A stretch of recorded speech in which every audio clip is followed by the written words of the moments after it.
Assalamualaikum warahmatullahi wabarakatuh. Selamat pagi Bapak Ibu teman-teman di wilayah Magetan dan sekitarnya. Selamat datang di seminar literasi digital sektor pendidikan bersama Pandu Digital. Dengan mengangkat tema pentingnya literasi digital dalam menghadapi masa depan. Nama saya Gina Desiana selaku moderator yang akan memandu acara pada pagi hari ini. Sebelum memasuki sesi acara, saya ingin mengingatkan kepada para peserta untuk mengaktifkan kamera dan memasangkan virtual background. Virtual background akan dibagikan oleh operator di kolom chat Zoom.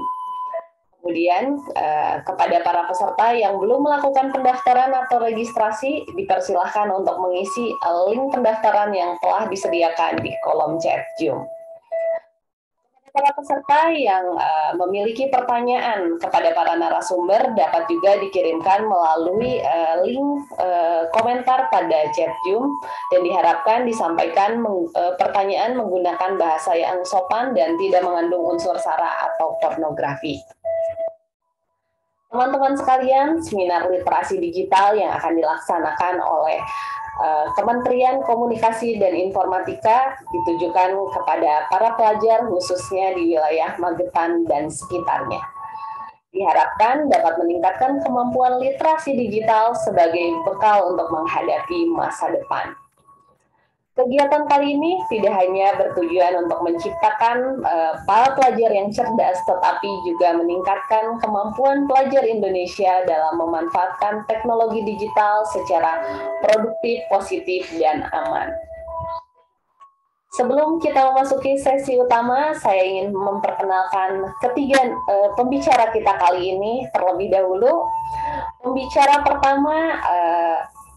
pertama kita ada Bu Elvi Nur Mufidah, SPD MPD. Beliau adalah Wakahumas SMKN 1 Parto Harjo Magetan. Selamat pagi Bu Elvi.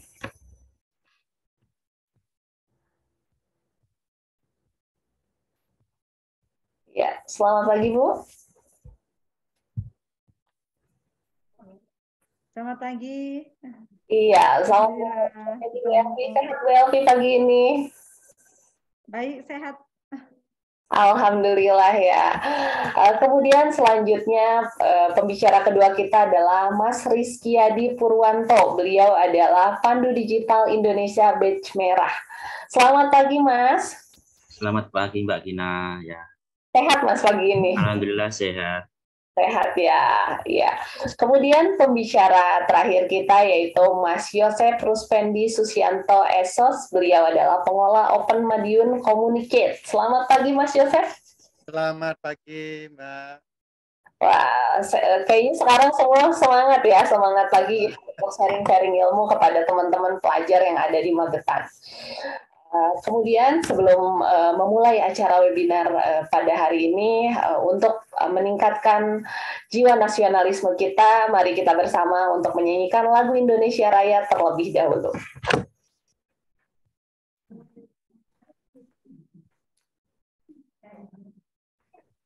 Ya, dipersilakan kepada Kakak Operator.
Ya, terima kasih kepada teman-teman yang telah menyanyikan lagu Indonesia Raya.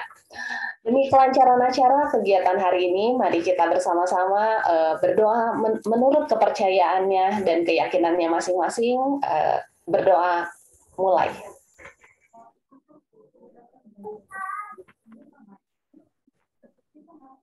Berdoa selesai.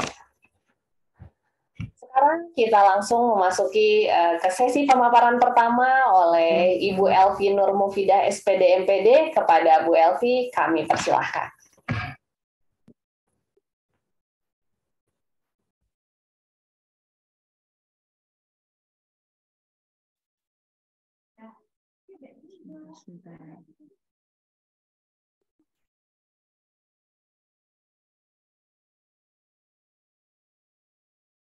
Tunggu sebentar, saya cek share screen-nya dulu, nggih. Oh, siap, Bu.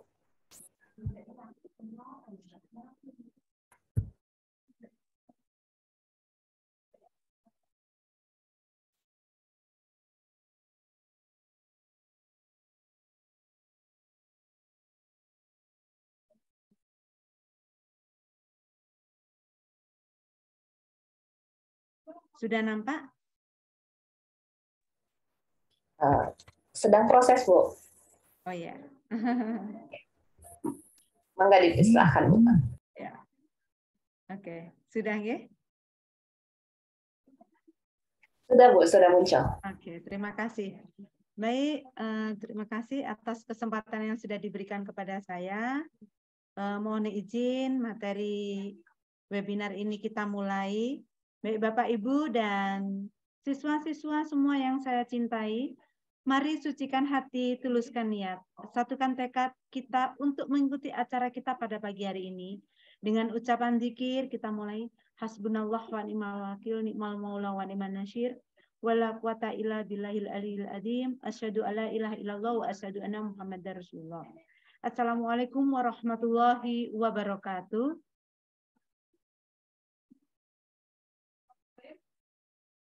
Yang terhormat Bapak Kepala SMK Negeri Kartoharjo yang menikmati tayangan kami dari jauh di Bojonegoro. Kemudian tim Kominfo yang sudah bekerja sama dengan baik dengan SMK Negeri Kartoharjo. Bapak Ibu Guru SMK Kartoharjo yang sudah bergabung pada pagi hari ini, serta siswa-siswa SMK Kartoharjo yang saya cintai dan saya banggakan. Kita mengenal budaya digital, dan tema yang kita ambil adalah pentingnya literasi digital bagi masa depan. Adik-adik semua yang ada di sini, ataupun Bapak Ibu sekalian, kita tentunya sudah tidak asing lagi sih dengan apa yang dinamakan digital ya. Jadi keseharian kita selalu tidak lepas dari apa yang namanya digital. Akan tetapi kita belum paham apa maksud daripada literasi digital. Sebelumnya akan saya sampaikan dulu. Ya, table of content materi saya pada pagi hari ini, yakni about me, definition, elemen penting dalam literasi digital, manfaat penerapan literasi digital di dunia pendidikan, kemudian 7 elemen pengembangan literasi digital, dampak negatif, resiko dan antisipasi, prinsip dasar dan pendekatan dan indikator. Baik.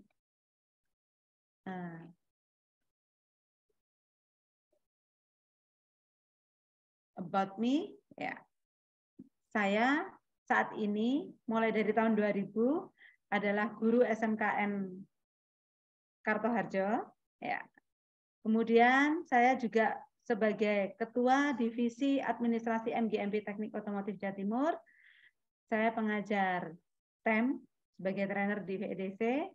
Kemudian Wakahumas SMK Negeri Kartoharjo. Saya juga penulis buku. Kemudian saya juga mengajar di GMT, Google Master Trainer di Workspace Education.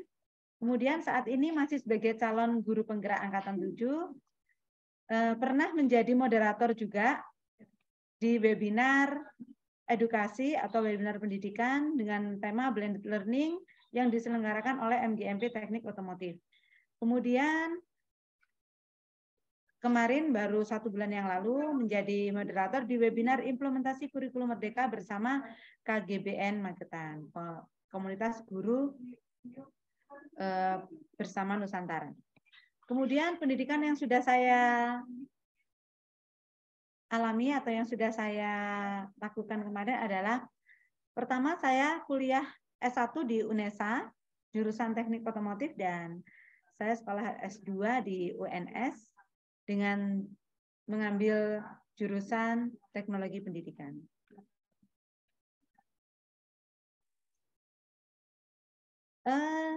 Definisi literasi pendidikan. Jadi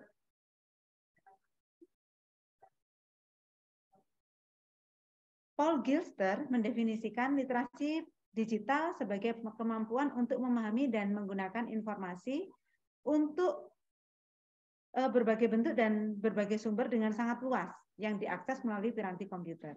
Sedangkan UNESCO sendiri menguraikan bahwa literasi digital adalah kecakapan yang tidak hanya melibatkan kemampuan penggunaan perangkat teknologi, informasi, dan komunikasi, tapi juga kemampuan dalam pembelajaran bersosialisasi, sikap berpikir kritis, serta inspiratif sebagai kompleks kompetisi digital.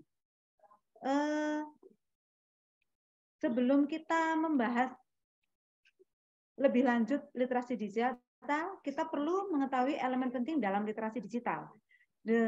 Di sini ada beberapa komponen elemen penting, ada 7 ya, maaf 8, yang menurut Steve Wheeler di tahun 2012, yaitu yang pertama adalah social networking, di mana jejaring sosial sangat penting pada sistem digitalisasi. Kemudian yang kedua adalah transliterasi, yaitu bagaimana kita memanfaatkan segala platform yang berbeda, khususnya untuk membuat konten, mengumpulkan, membagikan, hingga mengkomunikasikan dalam smartphone dan berbagai layanan online yang tersedia.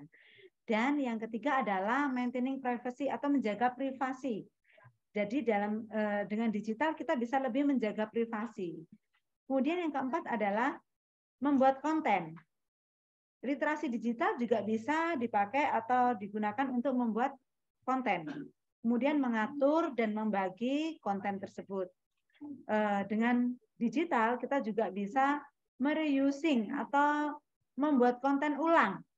Jadi dari yang ada seperti ATM contohnya, amati, tiru, dan modifikasi. Kemudian digital juga bisa memfilter dan menyeleksi konten-konten yang masuk. Artinya tidak semua langsung masuk ke kita, tapi bisa kita seleksi tergantung kebutuhan yang kita mau dan kita inginkan. Dan yang ke-8 adalah self-broadcasting, di mana dengan literasi digital bertujuan untuk membagikan ide-ide menarik, gagasan pribadi, konten multimedia, misalkan melalui blog, forum, atau melalui media online yang lain. Sebelum kita memasuki manfaat penerapan literasi digital di dunia pendidikan, terlebih dahulu akan saya sampaikan transformasi. Jadi kalau kita bahas dulu transformasi mengenai penerapan digital. Kita mulai dulu nih ya, pengalaman kita dari bangun tidur. Kalau dulu kita nggak ada WA, yang paling kecil aja WA ya Mbak ya. Yang paling kecil WA itu nggak terasa penting gitu ya handphone. Tapi sekarang ini bangun tidur, melek mata, udah langsung melek literasi tuh ya. Tapi kita nggak sadar, melek digital. Jadi kita benar-benar nggak bisa kehilangan apa itu handphone atau barang kecil yang selalu kita fungsikan atau kita gunakan dimanapun kita berada. Transformasi yang pertama sebagai contoh ketika pesan singkat. Dulu kalau belum ada HP, ketika orang tua kita mau bepergian lebih dulu dari kita, nulisnya di kertas nih. Di kertas ditulis kayak gitu ya, di kertas ditulis, nanti tolong yang dikerjakan ini. Makanan udah siap di meja, dan lain sebagainya. Tapi sekarang udah enggak. Sekarang udah langsung si anak loh, mamaku kok udah enggak ada ya. Bapakku sudah kerja, dia langsung buka HP. Oh, di sini sudah dikasih tahu. Papa berangkat duluan karena ada meeting. Mama kerja pagi, maaf ya. Makanan udah tak siapin. Semua pesan itu sudah langsung lewat WA. Udah langsung lewat digital. Kemudian masih ada lagi nih transformasi. Kalau dulu sekolah harus masuk, datang ke sekolah, kemudian datang ke sekolah, bahkan kalau kita nggak ke sekolah pun kita bikin surat, misalkan gitu ya, bikin surat, kemudian datang, harus melaksanakan secara jaringan, maaf, secara luar jaringan. Tapi sekarang enggak. Ketika apalagi setelah pandemi COVID itu benar-benar sangat terasa, oh digital ini memang perlu gitu, memang penting, apalagi untuk dunia pendidikan. Bahkan kita mengajar dari rumah yang jaraknya kita itu ada yang sampai 30 kilo, itu terasa dekat. Gitu. Kemudian transformasi yang berikutnya adalah transformasi tentang budaya. Jadi kalau dulu budayanya, misalkan nih, kita ke pasar harus datang, beli barang. Sekarang enggak. Sekarang sudah ada media Lazada, Shopee, semua jual apa yang ada di pasar dijual di sana. Kita bisa beli online, kita bisa beli secara COD-an ya kalau teman-teman ngasih memberikan kesimpulan sekarang itu belanjanya lebih mudah lah pokoknya pakai online. Belum lagi tentang aktivitas perbankan. Kalau dulu misalkan mau transfer, mau nabung, bahkan ambil tunai untuk kirim ke sana, itu harus datang ke bank. Tapi kalau sekarang sudah cukup dalam satu genggaman, pakai mobile banking sudah bisa. Next yang lebih takjub lagi nih, masalah kesehatan, Mbak. Jadi kesehatan itu, alhamdulillah sekarang bahkan sudah ada dokter online. Artinya kalau malam-malam, ya nggak minta ya, seandainya ada yang sakit, kita nggak usah terlalu panik untuk datang ke rumah sakit. Kita keluhkan, kita sampaikan keluhan-keluhan kita, kemudian dokter mendiagnosa, alhamdulillah dokter online akan menjawab dan kita beli obat pun nggak perlu datang ke apotik gitu. Cukup lewat telepon, lewat aplikasi, dengan Apotika 24 itu obat langsung terkirim, panas mereda saat itu, nggak panik. Nah, besoknya baru nih kalau kita nggak yakin, udah datanglah ke dokter atau datang ke rumah sakit. Begitu mudahnya digital dalam kehidupan kita. Itu transformasinya. Kemudian secara keseluruhan ini ada beberapa yang bisa saya sampaikan. Bentar ya.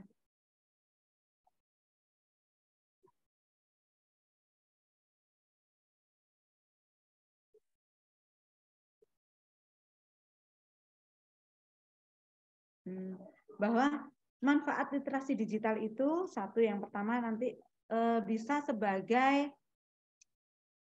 jejaring sosial yang paling mudah. Kemudian mendekatkan yang jauh. Ya, mendekatkan yang jauh, jadi komunikasi efektif, yang paling efektif adalah dengan digital. Kemudian bisa menambah pengetahuan, info terkini, updating, bisa lewat digital secara umum. Kemudian bisa menghasilkan uang. Kalau dulu kita hanya memanfaatkan, tapi sekarang pemanfaatannya jauh lebih cemerlang. Kita bisa menjual aplikasi atau kita bisa menjual konten-konten kita melalui aplikasi-aplikasi yang sudah tersedia. Kita juga bisa berbagi, sharing, dan lain sebagainya. Bisa menciptakan ide, semuanya lewat ini. Lewat aplikasi digital, luar biasa. Kemudian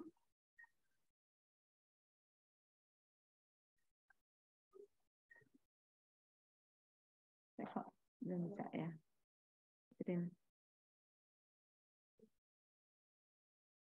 Share screen saya belum beralih ya, Mbak? Belum, Bu, masih manfaat penerapan literasi digital, Bu. Oke.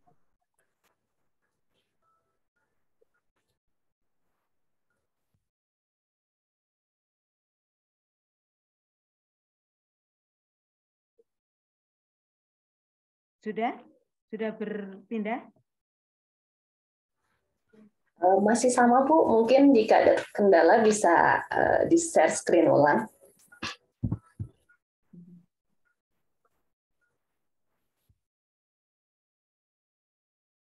Oh ya.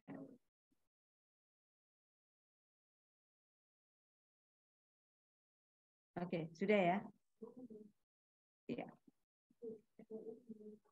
Nah, di sini saya akan menyampaikan manfaat penerapan literasi digital di dunia pendidikan. Mbak, waktu saya berapa menit ya? Masih ada 10 menit lagi, Bu. Oke, siap. Manfaat penerapan literasi digital di dunia pendidikan.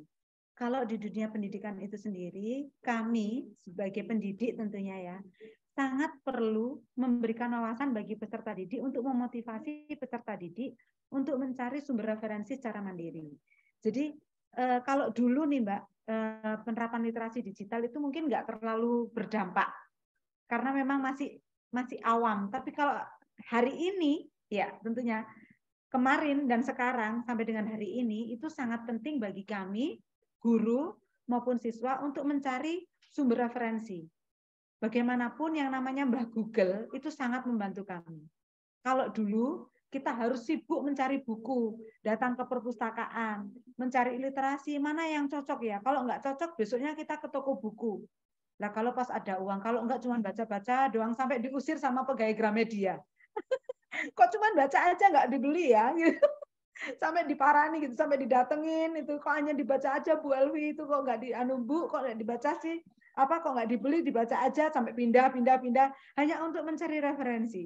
Tapi sekarang nggak perlu, kita mau PDF, kita mau jurnal, kita mau PTK untuk anak-anak, mau cari modul bergambar, mau cari modul yang langsung ada videonya, semua ada di Google, tinggal kita kreatif untuk mencari. Nah, yang kedua, menimbulkan suasana pembelajaran yang interaktif. Jujur, ketika kita suasana pandemik, ada rasa rindu untuk ketemu sama anak-anak waktu itu. Tapi karena suasana tidak mendukung, kita akhirnya ya dengan keterbatasan, tetap kita adakan daring. Memang waktu itu masih blended learning, ada sebagian yang masuk, sebagian yang daring. Tapi di daring itu malah kelihatan lucu gitu. Anak-anak mulai belajar, berinteraksi, bagaimana mereka mencoba hal baru, belajar lewat Jimit. Waktu itu kita pakai Jimit, nggak pakai Zoom sih, pakai Jimit karena yang paling mudah aksesnya itu. Ya udah. Jadi tapi memang ya lucu, ada yang cuman secara seperti ini ya sekolah daring itu. Kadang seadanya ya tetap saya sampaikan pakai seragam lah walaupun bawahannya hanya Allah dan kamu yang tahu. atasannya aja yang pakai seragam, tapi minimal anak-anak mengenal, oh ini loh bu guruku, ya Allah udah kangen, ini loh anakku, seperti itu. Alhamdulillah itu menyatukan gitu. Jadi benar-benar jadi pembelajaran yang cukup interaktif. Alhamdulillah.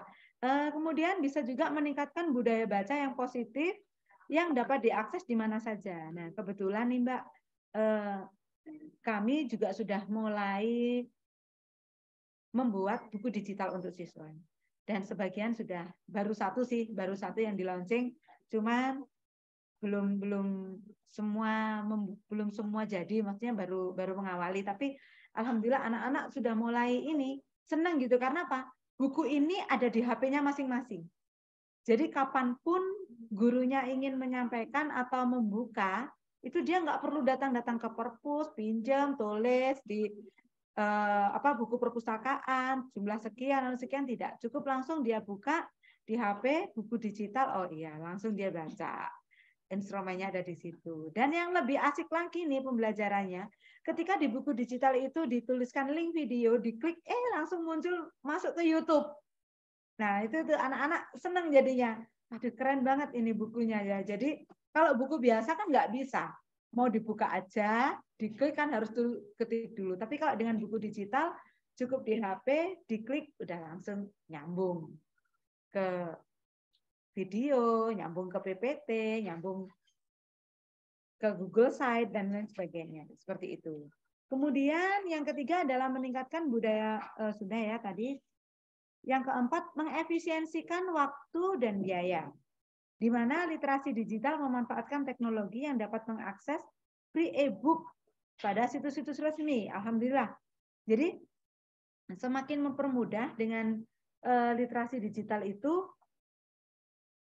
kita bisa mengakses e-book ataupun modul-modul yang ada di internet itu bebas. Selama tidak ada biaya, itu bebas. Sehingga dalam artian digital ini mampu menjembatani kemauan kita yang liar. Liar dalam kutip ya, yang liar dalam artian, oh kita mau mengembangkan, mau berkelana, mau menambahkan wawasan kita sebanyak mungkin itu tanpa batas, tanpa biaya. Jadi itu tergantung sekali lagi kemauan motivasi kita dalam menerima digitalisasi pada diri kita. Kemudian yang kelima adalah membantu pendidik dan dalam mengevaluasi proses pembelajaran. Alhamdulillah perlu kami sampaikan bahwa SMK Negeri Kartoharjo sekarang sudah paperless, sudah tidak lagi ujian menggunakan kertas, tapi kita sudah ujian online dan itu luar biasa respon anak-anak, hasilnya pun tidak jauh berbeda, bahkan lebih bagus pakai online. Ya mungkin anak-anak walaupun nggak bisa browsing situnya, tapi mungkin sudah terbiasa ya. Jadi alhamdulillah itu lebih membuat anak-anak termotivasi untuk belajar digital lebih banyak. Itu. Dan memang ke depan kehidupan kita tidak lepas dari digitalisasi. Yang keenam adalah membantu kelancaran pembelajaran di daring di masa pandemi COVID yang kemarin sudah kita laksanakan. Dan kita tidak mengerti masa depan itu kita seperti apa. Yang jelas pada saat ini banyak sekali kegiatan seminar, kegiatan webinar yang dilaksanakan baik di pusat maupun provinsi, itu jarang sudah menggunakan luring. Masih tetap daring, kebanyakan masih tetap daring. Luring itu hanya beberapa saja, sebagian yang sekiranya itu sangat penting baru diadakan dengan luring. Tapi selebihnya tetap daring. Bahkan kemarin anak-anak mungkin juga sudah merasakan tuh foto KTP, ya identitas KTP itu pun kita sudah terdigitalisasi. Jadi nantinya kita nggak usah kemana-mana Mbak KTP, cukup langsung ditunjukkan identitas kependudukan, langsung tahu. Kita mau berapa kali COVID, pakai satu sehat, sudah tahu. Jadi benar-benar semua aplikasi terdigitalisasi. Semua komponen kehidupan kita, keinginan kita, kebutuhan kita, semua sudah terdigitalisasi. Lantas, apa mau diem kita? Maka di sini penting banget bagi kita untuk mengetahui atau untuk bisa menerima digital pada kehidupan kita. Maka di sini saya menyampaikan ada 7 elemen pengembangan literasi digital, di mana yang ini sangat membantu kita dan pemerintah sangat konsen terhadap gerakan literasi nasional atau GPL dengan 7 elemen pengembangan literasi digital. Yang pertama adalah kultural, kemampuan memahami konteks dalam dunia digital. Jadi budaya, kemampuan memahami konteks. Jadi gini, ketika kita sudah siap nih ya, oh ada digitalisasi, mau nggak mau kan harus siap. Dulu kita nggak pernah mengenal HP. Dulu cukup pakai telepon rumah, udah selesai, sudah terhubung. Tapi sekarang nggak ada HP, nggak afdol. Nggak bisa gerak. Bahkan kalau ke sekolah, tas ketinggalan nggak apa-apa. Yang penting HP-nya enggak. Dompet ketinggalan masih bisa pinjam teman. Di sini masih ada mobile banking. Yang penting HP-nya enggak. Jadi sebegitu budaya HP atau budaya digitalisasi tidak bisa lepas dari kehidupan kita. Kemudian kognitif, daya pikir dalam melakukan suatu analisis dan menilai suatu konten. Dengan perkembangan literasi digital, maka kita akan selalu berpikir lebih kreatif, lebih analitis. Yang tadinya biasa-biasa aja menyikapi perkembangan teknologi, sekarang enggak. Bahkan yang saya lihat nih, ibu-ibu di kampung saya, kemudian bapak-bapak, bahkan mbah-mbah itu, ya, supaya perkembangan cucunya bisa dipantau oleh orang tuanya yang dititipin ke mbahnya, yang barangkali punya mbah dititipin cucu itu mesti sama nih kayak saya nih. Soalnya adik-adik saya kebetulan ini titip ke orang tua saya sebagai mbah gitu ya. Itu mantaunya ya lewat HP. Mau nggak mau ibu saya harus bisa WA. Terus harus bisa mengaplikasikan dokter online. Kalau cucunya sakit, nggak usah bingung-bingung, langsung konsultasi ke dokter online. Masih dilengkapi dengan gizi, dengan aplikasi pilihan menu gizi seimbang untuk cucu. Nah, untuk anak-anak itu sampai membaca. Bahkan nenek-nenek, bahkan nenek aja ya, apalagi kita gitu, ada buku resep digital. Jadi luar biasa semuanya yang tadinya hanya berkutat. Oke, resep dibuka-buka aja, sekarang enggak. Semua lewat HP, bahkan sudah ada tata caranya, sudah ada videonya, tinggal membuktikan benar enggak sih yang divideoin gitu. Sesuai enggak, roti kukus bisa mekar enggak? Kalau di video mekar, di saya kok enggak, ini kenapa gitu ya. Jadi luar biasa perkembangan literasi digital untuk membuat daya pikir kita dalam melakukan suatu analisis. Kemudian konstruktif, mengembangkan dan menciptakan sesuatu dengan ahli dan aktual. Dari apa yang kita miliki atau yang kita lakukan bisa dijadikan konten, bisa dijadikan vlog, dan bisa laku gitu. Para YouTuber itu ternyata tidak mengambil tema khusus untuk YouTube-nya laku dengan banyak followers. Tapi dia cukup mengambil tema apa yang dijalani, apa yang dia makan. Hai guys, kita makan nih di warung kuliner ini nih, cobain deh gitu. Warungnya jadi rame, dianya jadi tertarik, followersnya banyak, dapat uang. Jadi cukup simpel, apalagi adik-adik ya yang dengan berbagai jurusan di SMK ini, ada yang boga, ada yang MM, ada TSM, ada TKR, itu bisa banget untuk menjual konten. Konten apa ya Bu yang bisa tak jual? Banyak yang boga. Coba aja jalan-jalan. Saya nih siswa boga, di sini saya menemukan makanan ekstrim, belalang goreng misalkan. Terus ini saya ada nih bubur yang udah jarang sekali untuk dinikmati tapi masih enak gitu, misalkan bubur Garut gitu ya. Itu kan jarang, tapi viral nantinya. Nah, ini bisa dijadikan konten. Nah, itu bisa jadi uang. Bisa masuk TikTok, snack video, Instagram, Pinterest. Banyak banget aplikasi-aplikasi yang bisa mendukung kita untuk berkonten ria. Jadi di situ. Kemudian maaf, waktu 3 menit lagi. Oh gitu ya, aduh nggak terasa. Ya baik, saya persingkat aja, bisa untuk komunikatif, kemudian timbul percaya diri dan tanggung jawab, serta kita bisa melakukan sesuatu hal yang baru dan berjiwa kreatif. Kritis dan dalam menilai suatu konten memiliki tanggung jawab secara sosial. Jadi luar biasa hal-hal yang bisa kita raih dengan jejaring sosial. Apapun yang kita lalui selalu ada dampak negatif, risiko, dan antisipasi.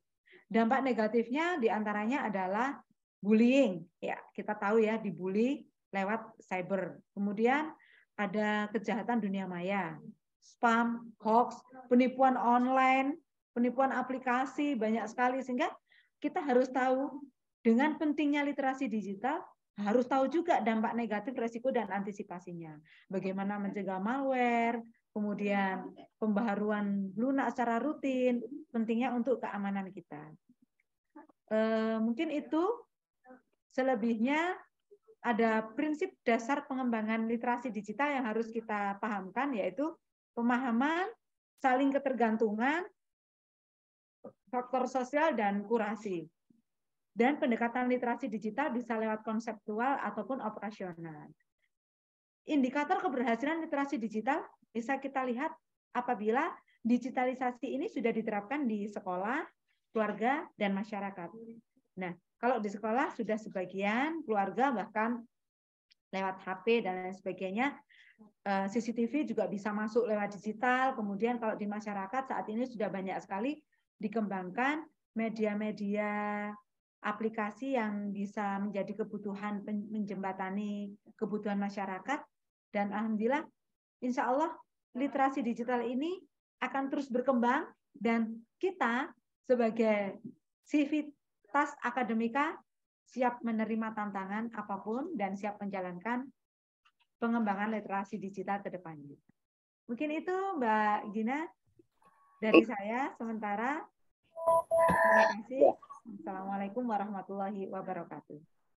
Waalaikumsalam warahmatullahi wabarakatuh. Terima kasih buat Bu Elvi atas pemaparannya. Setuju ya dengan Bu Elvi, sekarang sudah adanya pergeseran digital ya teman-teman, adik-adik di sini gitu. Dimana yang tadinya kita biasa melakukan apapun secara offline, sekarang bisa jadi online. Malah hari ini kita lakukan secara hibrid ya gitu. Lakukan secara langsung juga. Mungkin di sini saya melihat ada adik-adik dari SMKN Kato Harjo dan kita pun bisa melakukan secara online juga ya gitu. Karena ada apa sih? Karena ada pergeseran budaya ya Bu Elvi ya gitu. Betul sekali. Terus kita juga sebagai pelaku digital juga gitu. Kita jangan jadi hanya penonton ya gitu. Kita harus mulai berupaya untuk belajar membuat konten yuk. Jadi pelaku di dunia digital juga. Mungkin kurang lebih seperti itu yang disampaikan oleh Bu Elvi hari ini. Ya, betul. Kami juga ingin mengingatkan kepada teman-teman yang bergabung pada saluran Zoom pada pagi hari ini agar tetap menyalakan kameranya sampai akhir acara nanti. Kemudian bagi teman-teman juga yang belum mengisi link absen dan registrasi, bisa mengisinya melalui link yang telah ada di kolom chat Zoom. Nah, selanjutnya kita akan ada lagi nih pemateri yang nggak kalah kerennya nih. Ada Mas Rizky Purwanto. Halo Mas Rizky. Sudah bisa. Halo Mbak Gina, ya selamat pagi. Kayaknya pagi ini mau bahas apa nih Mas Rizky nih? Ini digital etik ya. Ini punyanya Bu Elvi belum ditutup nih. Oh, iya. Ya. Sudah bisa Mas? Gimana? Sudah bisa, mungkin teman-teman operator minta dibantu untuk presentasinya Bu Elvi. Nah, sambil menunggu teman-teman operator, kasih sedikit bocoran nih Mas Rizky, apa sih yang mau dibahas hari ini? Oke, jadi hari ini kita akan membahas ya tentang ya ini sering dialami teman-teman ya tentang etika digital tentunya ya, seputar netizen-netizen ini Kak ya. Biar kita ketika berselancar di dunia maya itu punya filter gitulah ya, punya filter waktu bergabung di sosial media maupun internet ya, biar nggak sembarang gitu komen-komen ataupun ikut-ikut konflik-konflik seperti itu ya. Jadi setiap kita berbeda kultur itu juga berbeda budaya, jadi memiliki etika yang perlu kita terapkan gitu Kakak. Siap nih, kayaknya seru banget nih hari ini setelah tadi ada pemaparan dari Bu Elvi terkait budaya digital. Nah, bagaimana kita harus beretika di dunia digital? Ya, dipersilakan untuk Mas Rizky. Oke, terima kasih atas waktunya ya. Izinkan share screen. Baik, kali ini saya akan share tentang etis bermedia digital ya, yang akan dielaborasi dengan emotional intelligence dengan tema pentingnya literasi digital dalam menghadapi masa depan ya. Oke, ini saya agak menyapa-nyapa sedikit ya dengan teman-teman semuanya, mungkin bisa angkat tangannya ya. Yang lagi di aula, oke, terima kasih semuanya. Selamat pagi dan selamat menyimak materinya ya. Oke, disiapkan catatannya, disiapkan pertanyaannya nanti ya. Oke, kita lanjutkan Kakak ya. Baik, sebelumnya kita akan perkenalan lebih dahulu. Nama saya Rizky Adi Purwanto ya. Dari Kabupaten Ngawi ini ya, saya aktif di entrepreneur dan digital marketer ya. Saya juga pandu digital Indonesia by Kominfo ya, juga aktif di relawan TIK, kemudian di Dekopinda Kabupaten Ngawi ya. Bagi teman-teman yang ingin follow juga bisa ya, di follow di sosial media saya ya, @Kang Rizky Adi Purwanto ya. Itu sedikit dari saya perkenalannya. Kita masuk ke latar belakang ya. Mengapa harus etis di dunia digital? Yang pertama, dalam ruang digital kita akan berinteraksi dan berkomunikasi dengan berbagai perbedaan kultural. Yang kedua, interaksi antar budaya dapat menciptakan standar baru tentang etika ya. Yang ketiga, dengan media digital setiap warganet berpartisipasi dalam berbagai hubungan dengan banyak orang, melintasi geografis dan budaya. Yang keempat, mereka dengan berbagai cara membangun hubungan lebih jauh dan berkolaborasi dengan orang lain. Yang kelima, maka segala aktivitas digital di ruang digital dan menggunakan media digital memerlukan etika digital ya. Jadi teman-teman itu ketika menggunakan gadget ya, dengan internet, dengan sosial media ya, dengan berbeda budaya ya dan daerah, teman-teman di Magetan tentu beda dengan yang di Madura, di Aceh maupun di Indonesia Timur ya, bahkan yang di luar negeri. Letak geografis itu menciptakan sebuah standar baru tentang etika ya. Jadi belum tentu kita berkomunikasi dengan budaya kita diterima oleh juga budaya di daerah lain. Maka etika digital itu diperlukan ya teman-teman. Kemudian digital etik, kemampuan individu dalam menyadari, mencontohkan, menyesuaikan diri, merasionalkan, mempertimbangkan, dan mengembangkan tata kelola etika digital atau netiquette dalam kehidupan sehari-hari. Jadi teman-teman harus memiliki kompetensi itu ya, memiliki kompetensi yang harus dimiliki ya dalam digital etik ya, dalam menerapkan etika digital di dalam kehidupan sehari-hari ya teman-teman. Nah, ruang lingkup dari etika digital ada 4 ini ya, ada 4. Yang pertama, kesadaran ya, melakukan sesuatu dengan sadar atau memiliki tujuan ya. Tentu saja teman-teman ketika sudah sadar juga harus memiliki tanggung jawab ya, tanggung jawab apapun konsekuensi yang dilakukan ya. Karena dulu itu mulutmu harimaumu, tapi sekarang itu jarimu harimaumu ya teman-teman. Jadi segala konsekuensi yang dilakukan di dunia maya harus memiliki tanggung jawab. Kemudian integritas, kejujuran, menghindari plagiasi, manipulasi dan sebagainya ya. Teman-teman mungkin ketika mendapat tugas dari guru, dari ujian-ujian, kemudian itu sertakan ya kalau mencari tugas di internet, hindari yang namanya plagiasi ya. Kemudian jangan memanipulasi informasi-informasi ya. Kemudian ditambahkan jadi nanti misinformasi seperti itu ya. Jadi bisa jadi hal-hal yang sebenarnya benar jadi informasinya jadi tidak sesuai dengan faktanya. Kemudian kebajikan ya, hal-hal yang bernilai kebermanfaatan, kemanusiaan dan kebaikan ya. Nah, juga ada selain kita memiliki kompetensi di dunia digital juga ada tantangannya ya, terutama dunia digital. Yang pertama, setiap orang dapat membuat pesan ya. Pesan dan menjadi konten kreator ya, teman-teman bisa memanfaatkan datangnya teknologi ini dengan menjadi konten kreator maupun YouTuber, mencari tugas seperti itu ya. Kemudian setiap orang dapat memproduksi konten ya, teman-teman bisa menjadi afiliator, kemudian menjadi memproduksi konten-konten berita seperti itu. Nah, menduplikasi sebagian atau seluruhnya atau mengembangkan konten yang orisinal ya, teman-teman. Kemudian setiap orang dapat mengaktualisasikan dirinya dalam status beropini di media sosial. Nah, ini merupakan teman-teman bisa mengaktualisasikan diri ya. Kalau dulu kita jadi artis itu biasanya didominasi oleh orang kaya. Sekarang di desa pun kita bisa mengaktualisasikan diri ya, mengupload konten-konten sesuai kompetensi kita ya. Teman-teman bisa mungkin mengupload hobi-hobi teman-teman, entah itu memasak atau permainan atau mengajar. Guru juga bisa mengajar di YouTube seperti itu ya. Kemudian mengunggah foto atau ilustrasi ke laman media sosial dan bentuk-bentuk ekspresi lainnya. Nah, ini datangnya teknologi, manfaat-manfaat yang bisa kita dapat ya.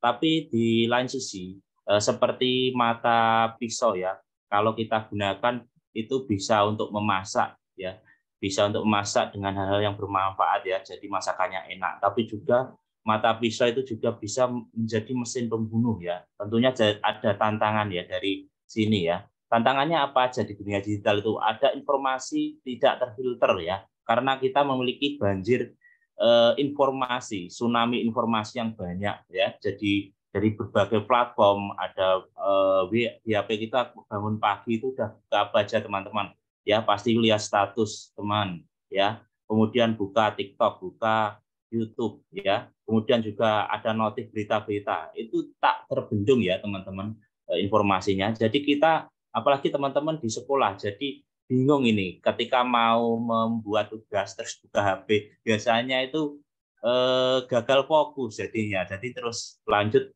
scroll-scroll di sosial media seperti itu ya. Kemudian mengandung hoax ya, mengandung hoax, kemudian ujaran kebencian, pornografi, melanggar kesusilaan dan perundungan ya. Cyberbullying juga ini ya. Kemudian penipuan, pemerasan, ancaman, konten-konten negatif, kemudian melanggar privasi ya, akses data pribadi, kemudian pencurian identitas, kemudian melanggar hak ya, atau hak cipta ya teman-teman. Ini merupakan tantangan kita di dunia digital ya, yang perlu kita sikapi ya. Nah, ini juga dibahas oleh sahabat keluarga ya dari Indonesia Baik ID ya. Ini mungkin punya adik, punya orang tua juga, teman-teman bisa menjadi agen-agen untuk menyampaikan hal-hal ini ya. Ini untuk remaja usia 12 sampai 18 tahun ya. Peran orang tua juga diperlukan dalam mendampingi anak remaja, atau teman-teman bisa mendampingi adik-adiknya juga ya. Mintalah anak tidak mengunci tampilan akun agar tetap terpantau, mengajak kritis menyikapi informasi, jadi didampingi ya. Kemudian penggunaan media blog ya, teman-teman di sekolah itu bisa memanfaatkan ya aktivitas di sekolahnya seperti pramuka, OSIS, PMR dan lain-lain ya, kegiatan yang positif itu ya, intra ataupun ekstrakurikuler ya, bisa diupload di mading online ya, bisa membuat blog ya atau Wattpad seperti itu. Kemudian mengeksplorasi minat ya, bisa teman-teman minatnya apa bisa dieksplor ya, dan dipublikasikan, itu malah lebih baik ya, seperti itu. Kemudian konsisten merupakan hukuman jika melanggar dan apresiasi jika berhasil. Nah, ini diperlukan mungkin Bapak Ibu guru untuk anak-anak didiknya, ini perlu diberi award ya untuk yang memiliki potensi yang baik ya. Kemudian ingatkan menghindari tayangan iklan rokok, miras dan narkoba. Menanamkan etika berkomunikasi di media sosial, nanti kita akan spill selanjutnya ya. Kemudian memperkenalkan keanekaragaman ya dan situasi ekonomi ya. Kemudian etika menggunakan media sosial ya. Yang pertama, menggunakan bahasa yang baik dan sopan ya, layak ya. Dengan kita walaupun di Jawa ini ya terkenal dengan unggah-ungguhnya, tata keramanya ya, itu juga disampaikan ya. Walaupun kita offline di sosial media, di dunia maya juga kita terapkan ya. Anggap saja di dunia maya itu kita juga berhadapan dengan orang secara langsung ya. Jadi etikanya tetap diterapkan. Kemudian biasakan untuk menyebar hal-hal yang berguna dan tidak menimbulkan konflik. Hindari membuat apapun yang mengandung sara ya, konten-konten negatif seperti mengandung suku, agama dan ras maupun pornografi. Hindari mengunggah, menyebarkan foto kekerasan, kecelakaan lalu lintas dan sejenisnya agar tidak menambah kesedihan keluarga korban. Nah, ini juga beberapa hari lalu saudara teman di relawan TK Ngawi ada yang mengalami ini ya. Kemudian yang menolong ini mungkin kurang literasi ya. Jadi diupload ini di tidur ya, kemudian di kepalanya ada darah-darah kecap-kecap itu ya. Ya, ini diupload di tag ke istrinya. Ya, ini sebenarnya teman-teman lebih baik menghindari ini, merupakan budaya dari Indonesia kita ya. Kalau ada bencana alam, ada kecelakaan, pengennya malah cepat enggak. Kalau di negara lain itu langsung lari ya teman-teman. Kalau di negara kita malah datang gitu ya. Malah datang pengen keponya itu tinggi banget ya. Keponya tinggi banget dan pengen jadi nomor satu waktu menyebarkan informasi. Kemudian yang kelima, memeriksa kebenaran informasi yang diterima sebelum disebar ya, dicek-cek dulu ya teman-teman. Kemudian jangan terlalu mengumpan informasi yang bersifat pribadi ya teman-teman, apalagi mengupload identitas pribadi seperti KTP, kemudian alamat rumah, kemudian hal-hal yang bersifat pribadi atau ini curhat-curhat masalah pribadi. Kemudian mengontrol penggunaan media sosial untuk menghindari kecanduan dan tetap bersosialisasi di dunia nyata ya. Teman-teman jangan mager di rumah ya. Jangan mager di kamar untuk kecanduan itu. Tapi kalau bisa di monetize akun sosial medianya maupun daripada main game-gamenya ya, jangan cuma jadi pengguna saja. Mungkin teman-teman juga bisa menjadi pelaku ya, pelaku untuk setidaknya juga mengekspresikan dirinya ya di sosial media, mungkin juga untuk membuat aplikasi ataupun game itu juga lebih bagus ya, apalagi bisa produktif dan menghasilkan. Kemudian pakai etika saat berinteraksi ya teman-teman. Ketika teman-teman berhadapan dengan guru, dengan kepala sekolah tentu beda dengan sesama umur ataupun dengan teman-teman siswa lainnya ya. Gunakan salam, ungkapan yang saat memulai dan mengakhiri interaksi ya. Jadi ketika bertanya ya ke teman-teman ataupun ke guru atau orang yang lebih dewasa ya, gunakan salam universal. Assalamualaikum ya, Bapak Ibu selamat pagi, saya ingin ini, saya ingin memiliki tugas ini ya, sampaikan ya. Kemudian tujuannya apa? Gunakan bahasa sendiri jika sudah akrab ya. Ini tentunya berbeda ketika teman-teman bagi orang yang baru, biasanya itu ngetiknya pakai P, apalagi di grup-grup itu ya, pakai emoticon macam-macam itu, kemudian bikin spam gitu ya. Kemudian pahami konteks saat berinteraksi, kepada siapa kita berkomentar ya, ditujukan. Kita harus bisa memposisikan diri ya teman-teman, kepada siapa, kemudian apa tujuan komentar kita, pandai membaca situasi saat berkomentar ya. Apalagi situasinya lagi mungkin di atas itu ya, di atas itu kan misalnya innalillahi, terus kemudian di bawahnya langsung bercanda, itu kan juga nggak enak seperti itu ya teman-teman ya. Kita bisa memiliki kompetensi dan membaca situasi ya saat komen ya. Kemudian etika saat berinteraksi virtual ya, jangan menggunakan huruf besar ya, apalagi kapital ya teman-teman. Mungkin teksnya caps lock-nya besar, bisa dimatikan dulu, atau menggunakan pasti pelajaran ada SPOK itu ya, subjek predikat objek itu ya, biasanya teman-teman pasti tahu lah ya, gunakan tanda baca yang benar ya, atau tanda baca tanda seru, tanda tanya seperti itu, fungsinya seperti apa ya, itu harus tahu ya teman-teman. Jadi jangan misalnya ke guru itu kalimatnya seperti memerintah, kalau caps lock-nya besar terus pakai tanda seru, serunya pakai 3 lagi gitu kan, juga nggak sopan sebenarnya ya teman-teman. Kemudian hargai kuota orang lain, jangan kirim file ukuran besar tanpa izin terlebih dahulu dari penerima pesan ya teman-teman. Mengirim video itu di grup-grup ya, apalagi sampai berapa mega gitu ya. Hargailah kuota teman yang lainnya ya, yang nggak pakai wifi mungkin ya, pakai data kuota itu sampai nabung-nabung buat beli kuota ya teman-teman. Kemudian menulis pesan dengan ejaan yang benar, kalimat yang sopan, jangan kirim berupa spam di grup ya, surat berantai, surat promosi yang tidak berhubungan dengan topik yang dibahas di grup ya. Nah ini, kemudian juga ini 8 etika bermedia sosial juga dibahas oleh Kemendikbud ya. Ya ini ya, hati-hati dalam menyebarkan informasi pribadi, kemudian gunakan etika dan norma saat berinteraksi di sosial media. Hati-hati terhadap akun yang tidak dikenal ya, hati-hati ya teman-teman, karena marak sekali trafficking ya.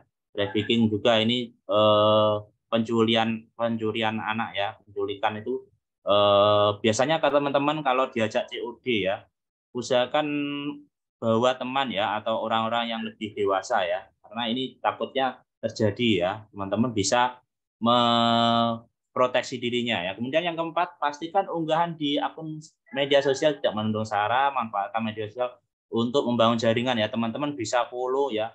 Mungkin teman-teman jurusannya apa? Jurusannya perhotelan atau tata boga ya, atau teknik kendaraan, yang di follow aja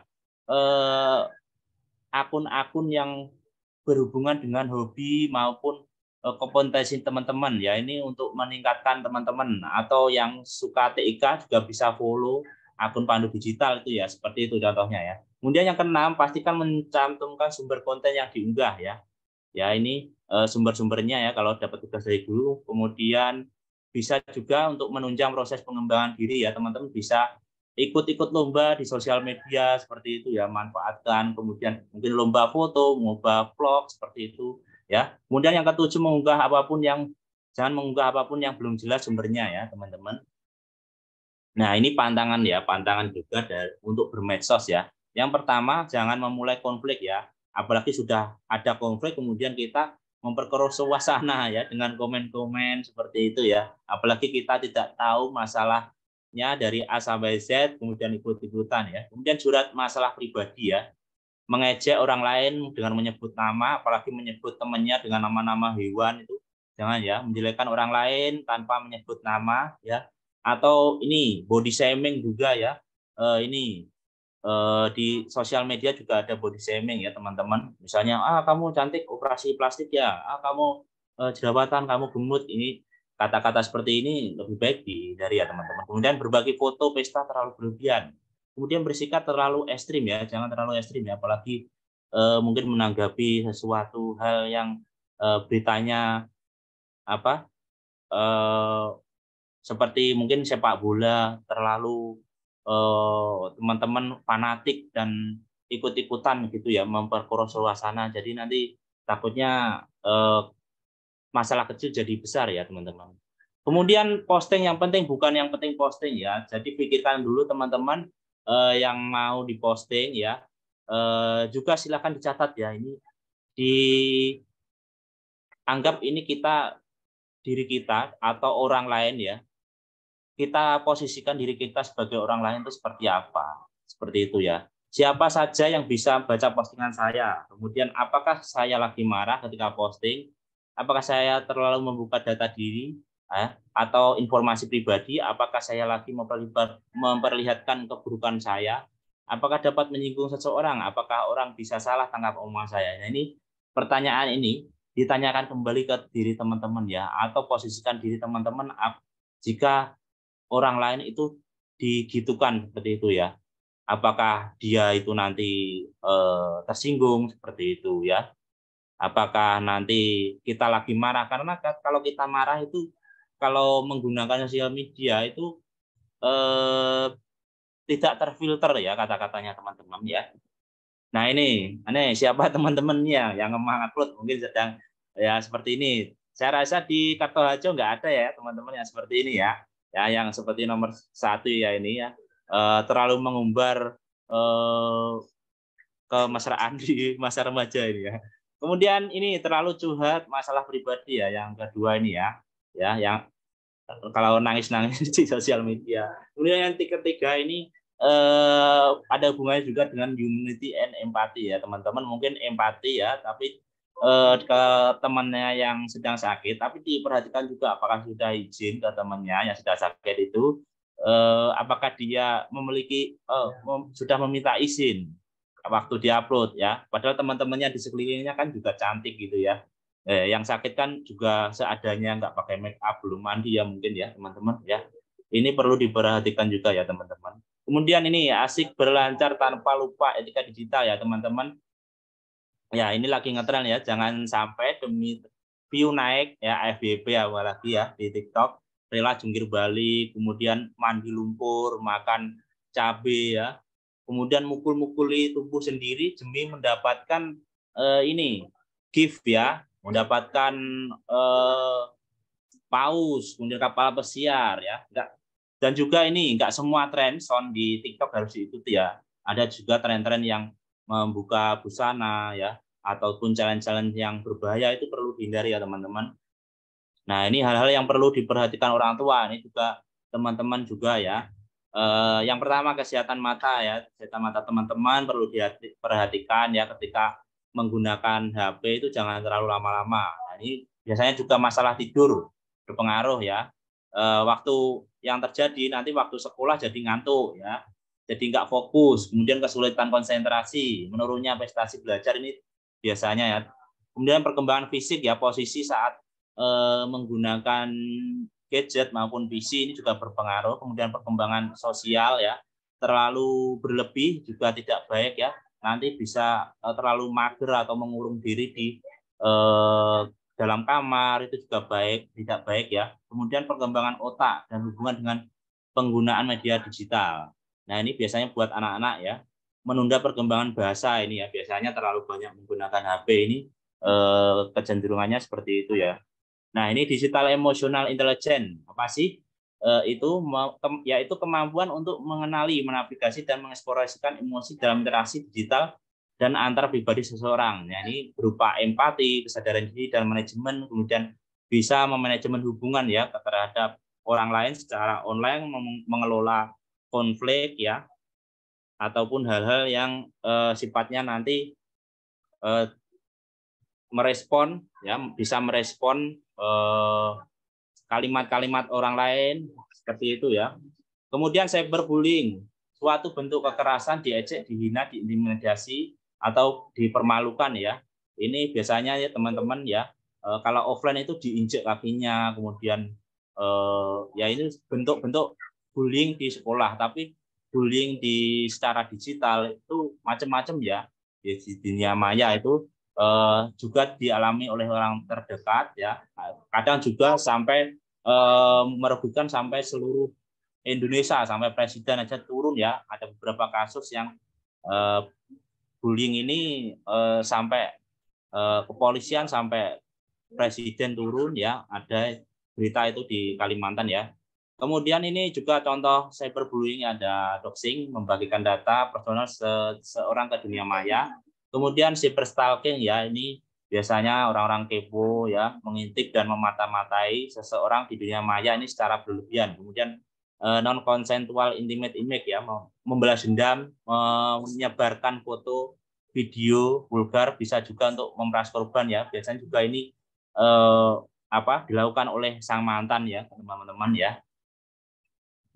Nah, ini juga motivasi bullying ya yang dialami di sekolah ya. Ini biasanya motivasinya apa? Yang pertama hanya ingin bercanda, kemudian marah dan ingin balas dendam, frustasi, mencari perhatian ya. Ini juga ada yang mencari perhatian dengan bully terhadap lawan jenis ya. Kemudian sekedar hiburan pengisi waktu luang. Ini lucu sekali nih. Kemudian ingin menunjukkan kekuatan ya. Ini ada beberapa anak-anak ini pasti ingin menunjukkan kekuatannya ya. Biasa ini ya, darah muda itu pasti memiliki itu ya. Kemudian 7 tips mencegah cyberbullying ya.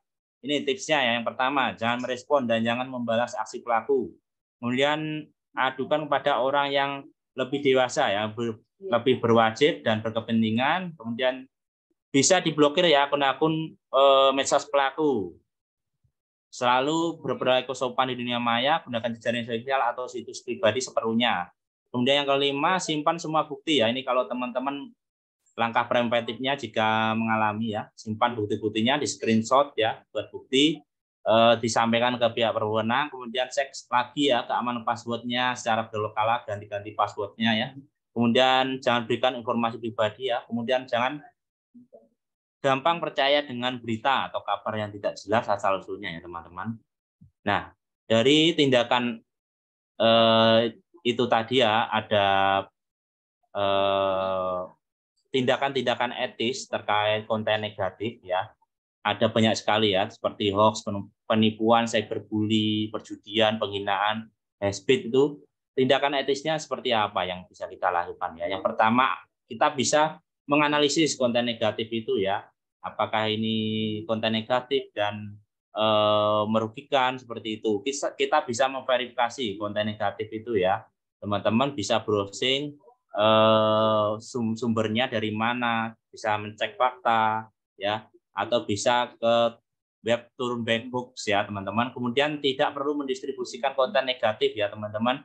Jika ada konten-konten yang berupa hate-speech, penipuan ya, cyberbully ya, ini cukup teman-teman berhenti di teman-teman, tidak usah menyebarkan apalagi foto-foto korban kecelakaan seperti itu ya, tidak perlu di-upload ulang ya, lebih baik dihapus saja ya, berhenti di teman-teman. Kemudian produksi konten yang lebih bermanfaat dan positif ya teman-teman ya. Untuk melawan konten-konten negatif ya, kita bisa melawannya dengan memperbanyak konten-konten yang positif ya teman-teman. Bisa mengupload di sosial medianya seperti kegiatan ini ya, bisa diupload, direview ya, direview kegiatannya seperti apa, di-upload di sosial media, itu jauh lebih bagus ya teman-teman.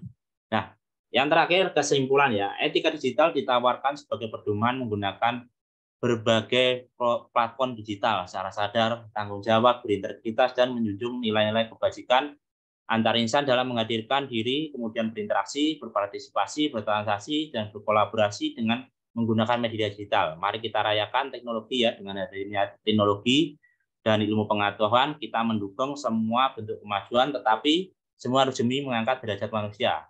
Etika ada karena kita adalah manusia ya.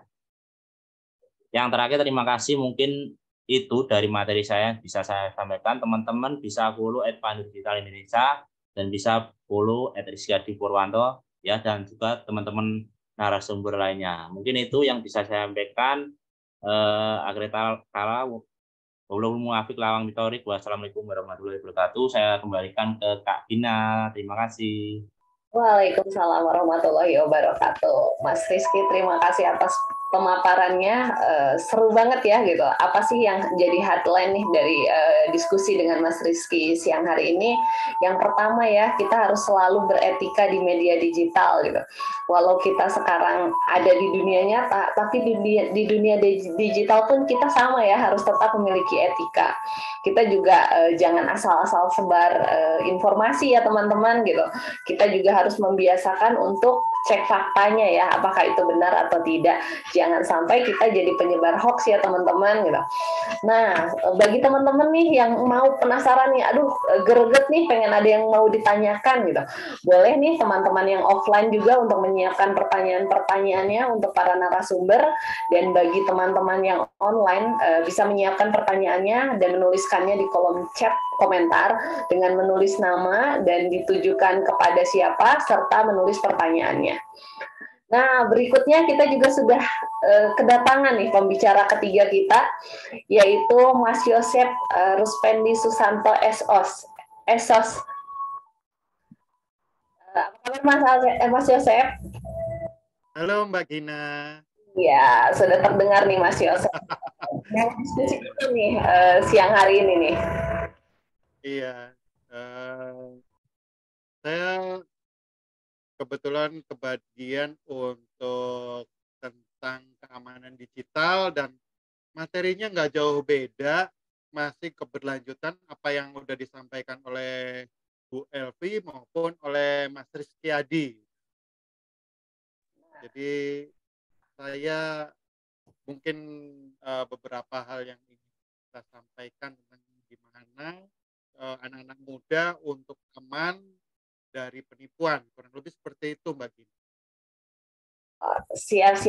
Tadi sudah dibahas tentang kultur, etika digital. Nah, sekarang dilengkapi dengan bagaimana cara keamanan digitalnya. Ya, mari Yosef bisa dilanjut. Ya, saya izin screen paparan ya.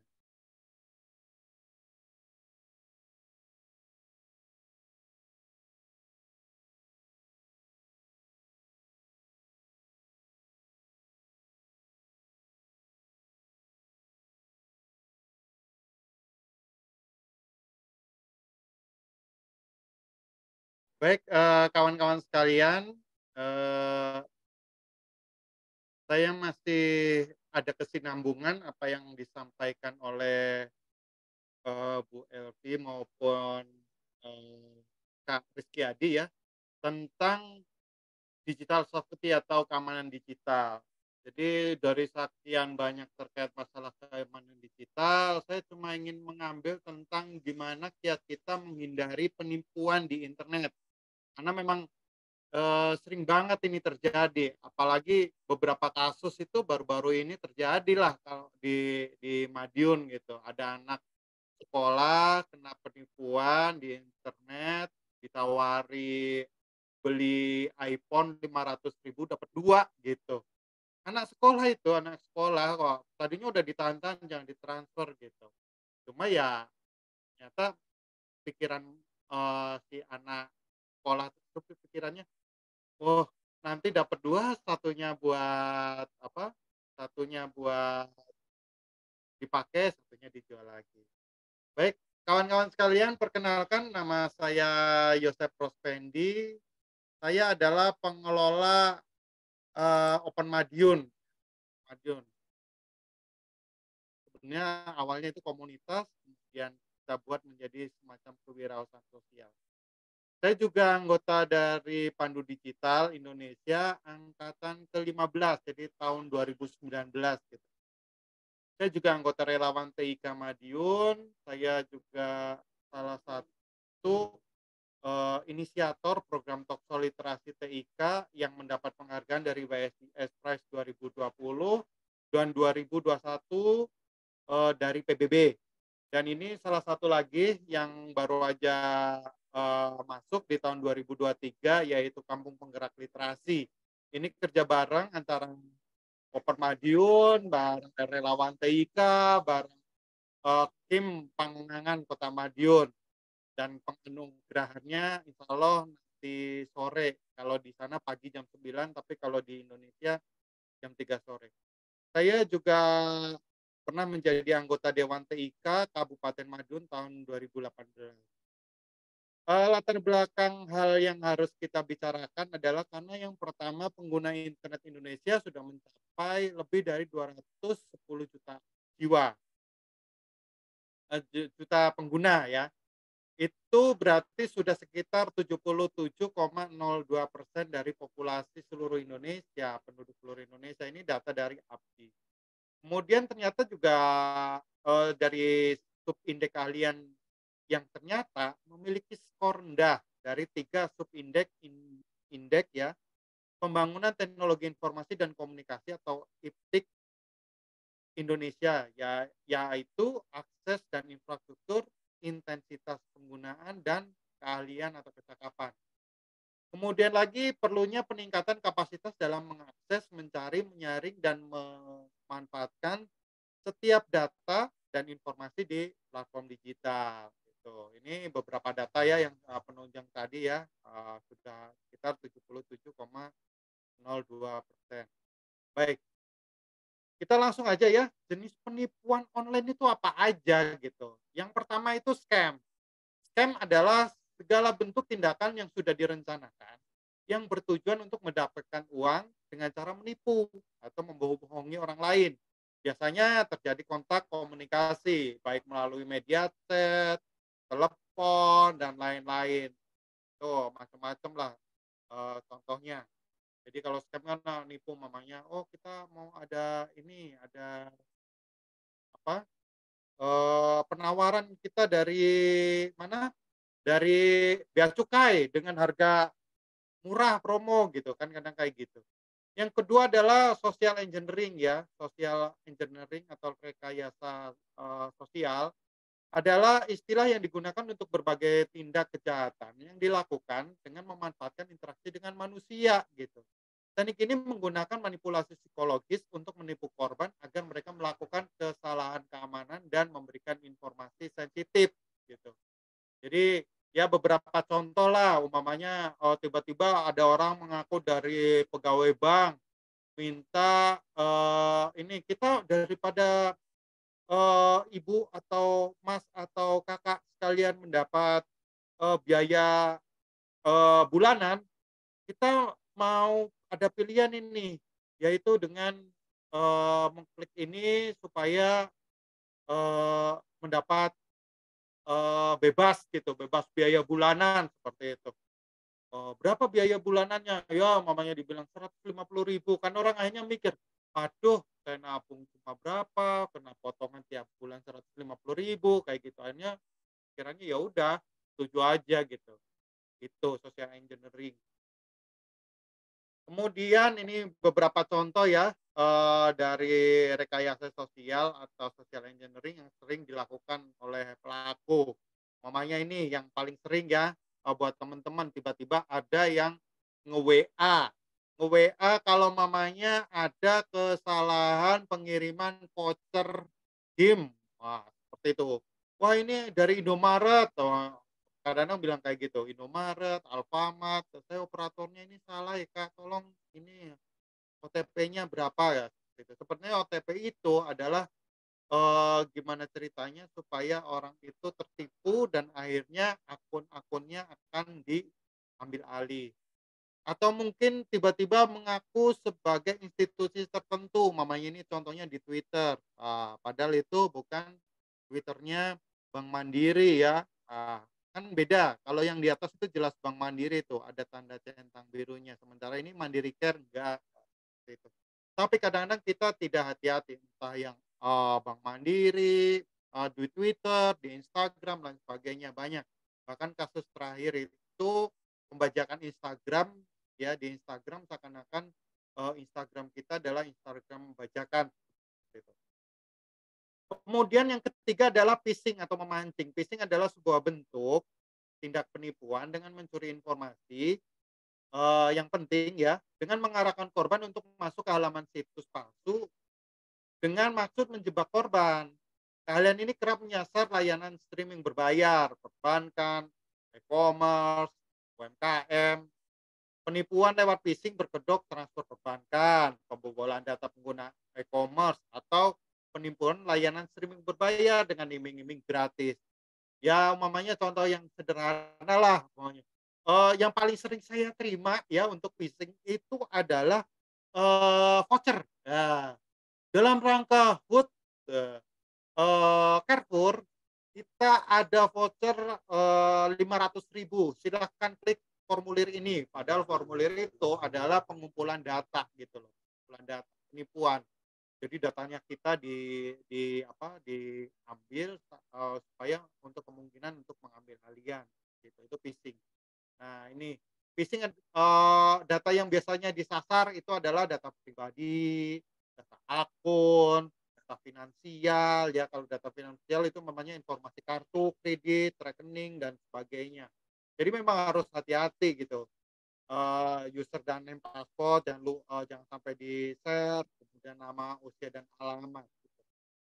Nah, ini contoh sebaran phishing lewat WA, ini contoh-contohnya ya. Ada daftar prakerja sekarang. Wah, kan prakerja kan pakai GoID, ini pakai .org. Jadi memang kita harus melihat alamat situsnya benar-benar asli atau tidak. Kemudian ada subsidi pulsa 200.000, kuota 75 giga. Orang kan kadang-kadang, wah ini bakal dapat ini gitu. Kita nggak tahu ini dari mana fungsinya, dari mana informasinya, seperti itu. Tapi seakan-akan itu adalah hal yang benar. Itu padahal salah satu metode penipuan yang jenisnya adalah phishing. Kemudian ada akun takeover atau ATO. Akun takeover adalah bentuk tindak penipuan yang mengambil alihan akun tanpa melakukan komunikasi antara korban dan pelaku, namun korban langsung merasakan dampaknya. Akun takeover atau dibajak lah ya, yang biasanya terjadi pada customer adalah terjadi di pihak keluarga, kerabat terdekat yang mengetahui data-data akun pelanggan. Ya, umpamanya temen lah, kayak yang paling sering kan akunnya itu di takeover sama temen sendiri gitu. Kenapa? Udah tahu passwordnya. Ya mungkin nanti kita bahas lah, kenapa itu passwordnya bisa sampai kebajak. Itu ya beberapa hal yang terjadi. Kemudian ada carding atau dan money mule ya. Carding atau card stolen atau pencurian kartu kredit adalah suatu bentuk tindakan pengambil alihan kartu kredit atau debit korban tanpa mengalami komunikasi apapun. Jadi ada pembajakan gitu loh kartu kredit. Biasanya ini jebol karena kita tidak aman untuk mengamankan data-data tentang keuangan kita, kartu kredit kita gitu. Kemudian ada lagi share data atau login info. Nah, share login info adalah suatu bentuk tindakan penipuan dengan mencuri informasi sensitif terkait akun seperti PIN, one time password atau OTP, juga password gitu. Selanjutnya adalah pencurian data pribadi atau ID thief. Adalah bentuk tindakan penipuan dengan mencuri kartu identitas korban untuk didaftarkan pada akun pelaku gitu. Jadi kita sering loh nggak sengaja kadang-kadang ngumpulkan KTP, ngumpulkan apa. Jadi diiming-imingi hadiah. Oh Kak, untuk pengambilan hadiahnya kakak harus foto KTP sama kakak foto sambil sambil megang KTP seperti itu. Ada yang seperti itu. Jadi mau tidak mau ada 10 tahap untuk melakukan keamanan di dunia digital. Tetapi ada dua hal yang paling penting untuk kawan-kawan sekalian utamakan. Yang pertama adalah melakukan edukasi dan kewaspadaan di skala pengguna atau user gitu. Kemudian juga tentang penggunaan mobil internet ya di rumah untuk kerjaan. Itu dua, selain hal-hal yang lain seperti monitoring, incident management, managing user privilege ya, ada malware prevention dan lain-lain. Jadi memang ada 10 tahap untuk perlindungan keamanan digital. Lalu bagaimana sih kita harus menangani password yang baik? Nah, kan tadi loh, kenapa password itu kadang-kadang jebol, itu adalah karena memang kita tidak menganggap penggunaan password itu tidak seperti pakaian dalam kita gitu loh. Jadi kita harus kerap menggantinya, menganggap itu sangat pribadi dan jangan pernah nge-share seperti teman-teman di SMK Kartoharjo gitu loh. Kemudian kan nggak mungkin pakai pakaian dalam dipamer-pamerin ke orang seperti itu. Sama dengan paspor. Paspor pun nggak boleh dipamer-pamerin, dikasih tahu ke orang lain. Nah, lalu gimana sih cara bisa password itu kita kuat gitu? Yang pasti ya password itu harus dalam bentuk kombinasi angka dan huruf. Jangan lupa ada angka besar, huruf besar, angka, huruf kecil dan spesial karakter, umpamanya tagar, bintang, koma, titik dan sebagainya. Kemudian password harus diganti berkala seperti tadi ya, seperti kita menganggapnya seperti pakaian dalam itu. Kemudian aktifkan fitur verifikasi 2 langkah. Dan yang pasti amankan ponselmu dengan mengaktifkan fitur fingerprint atau pengenalan wajah. Tapi teman-teman sekalian bisa umpamanya pengen mengecek itu, pengen cara ngecek password kita aman atau tidak, ini apa tidak, bisa dihack seberapa lama gitu. Teman-teman bisa buka di SID _jaga privasi, itu banyak link-link ya untuk teman-teman mengecek kemampuan password teman-teman sekalian apakah aman atau tidak. Nah, ini ada contoh, sebetulnya ada video, tapi nanti teman-teman bisa tonton sendiri. Kenapa sih password bisa jebol dan sebagainya? Ternyata ketika ada survei dari televisi tersebut ya, tersebut itu banyak yang password itu nama suaminya, nama istrinya, nama kakaknya, nama pacarnya, nama adiknya, tanggal lahir ibunya, tanggal lahir adiknya, ya seperti itu gitu. Jadi itu hasil dari dari survei televisi tersebut. Nah, jangan lupa ini untuk ototensi 2 langkah itu seperti apa. Ini ada beberapa caranya ya.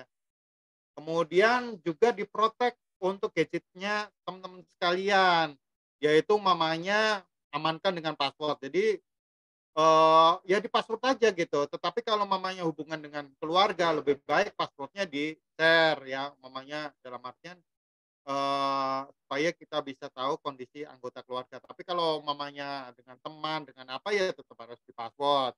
Kemudian juga jangan terlalu seneng cari wifi publik. Wah, pergi ke warung kopi, minta password wifi, terus bertransaksi di situ gitu.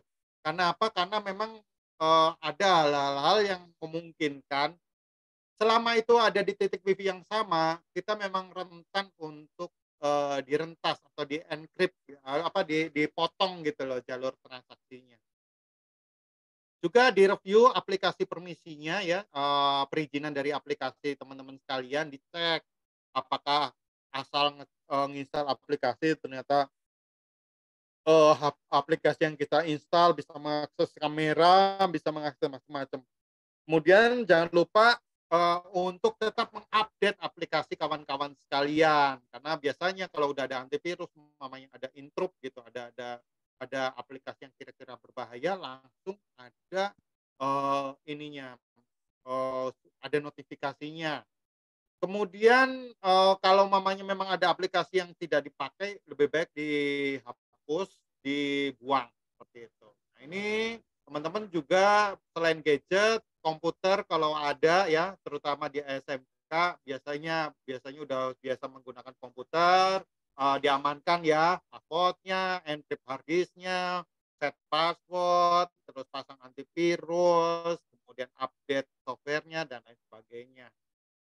Nah, ini contoh dari kenapa penggunaan WiFi publik itu kita harus waspada. Ini ada videonya, nanti materinya saya share. Teman-teman tonton aja, itu bisa langsung dihack asal ada di titik password yang sama gitu. Makanya saya selalu bilang ke teman-teman ya, kalau mamanya kita mau bertransaksi elektronik, mau beli pulsa, mau apa, mau buka e-banking, mau apa gitu. Kalau kira-kira itu mengandung keamanan, lebih baik jangan pakai WiFi publik.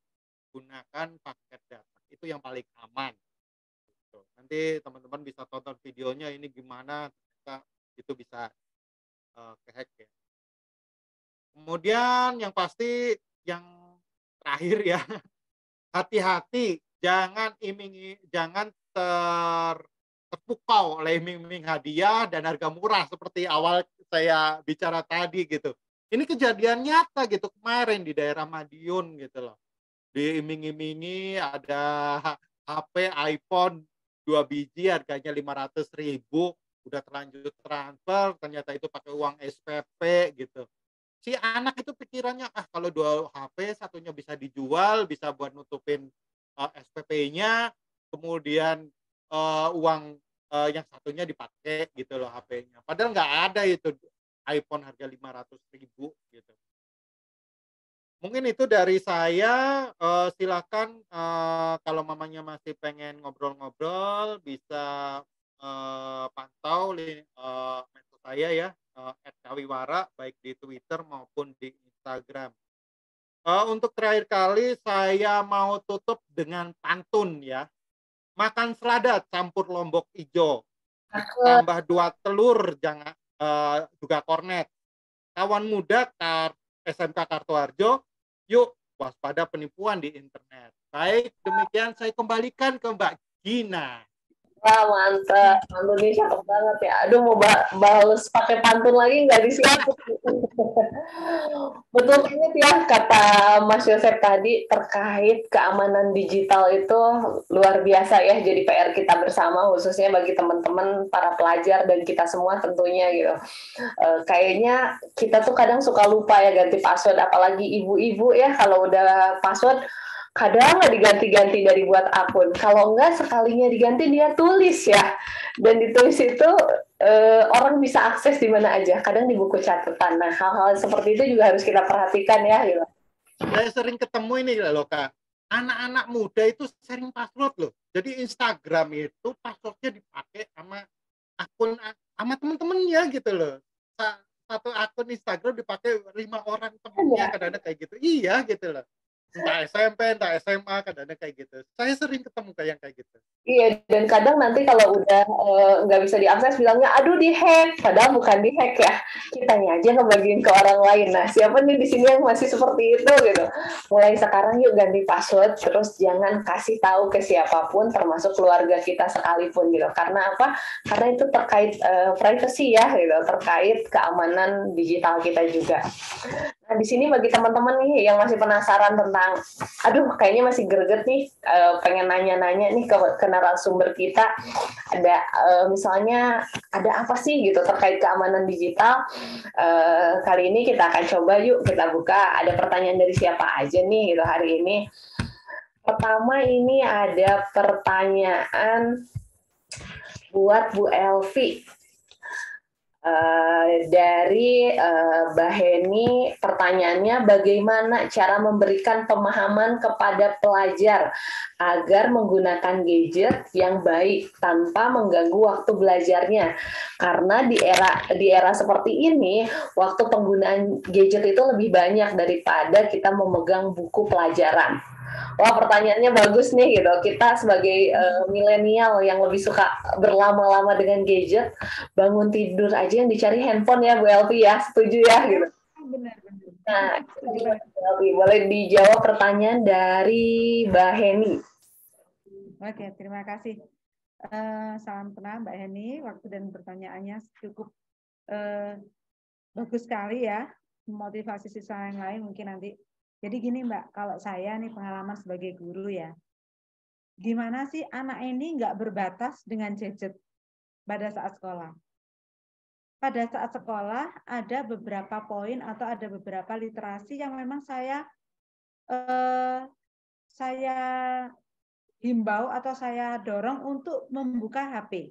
Jadi membuka Google. Bisa lewat Google, bisa lewat YouTube.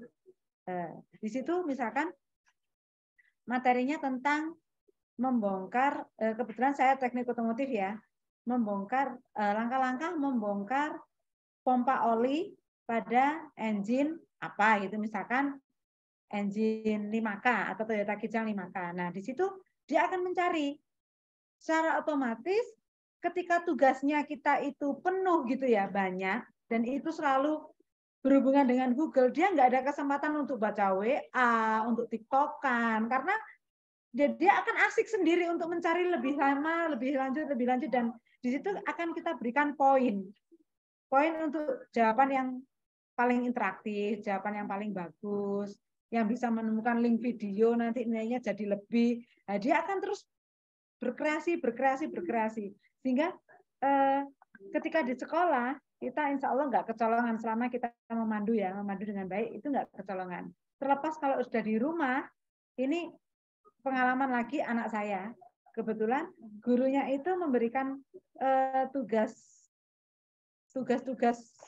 di rumah itu semua kayak mencari suku Baduy, kebiasaan suku Baduy, itu lewat internet semua. Jadi di rumah dia sudah udah nggak ada waktu untuk TikTokan, untuk ini.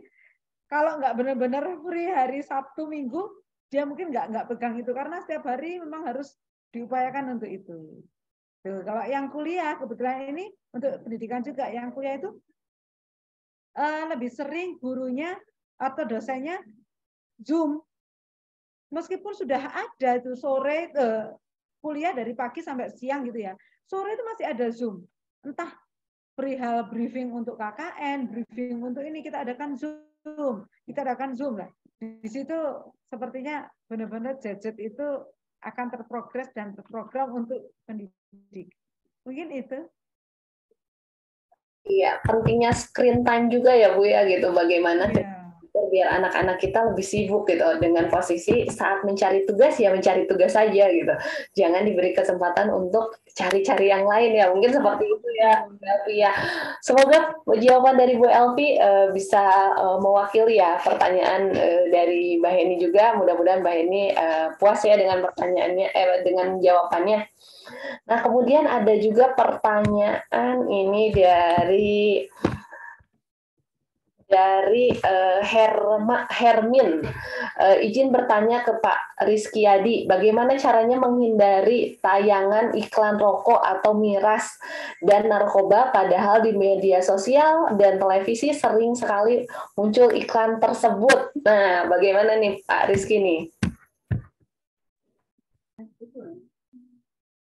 Oke, terima kasih Mbak Gina atas kesempatannya. Jadi untuk pertanyaannya tadi, bagaimana kita bisa terhindar dengan iklan rokok maupun miras dan narkoba dan lainnya, itu kita tidak bisa menghindari ya tentunya dengan iklan-iklan tersebut, tapi iklan-iklan rokok itu biasanya iklan masyarakat ya.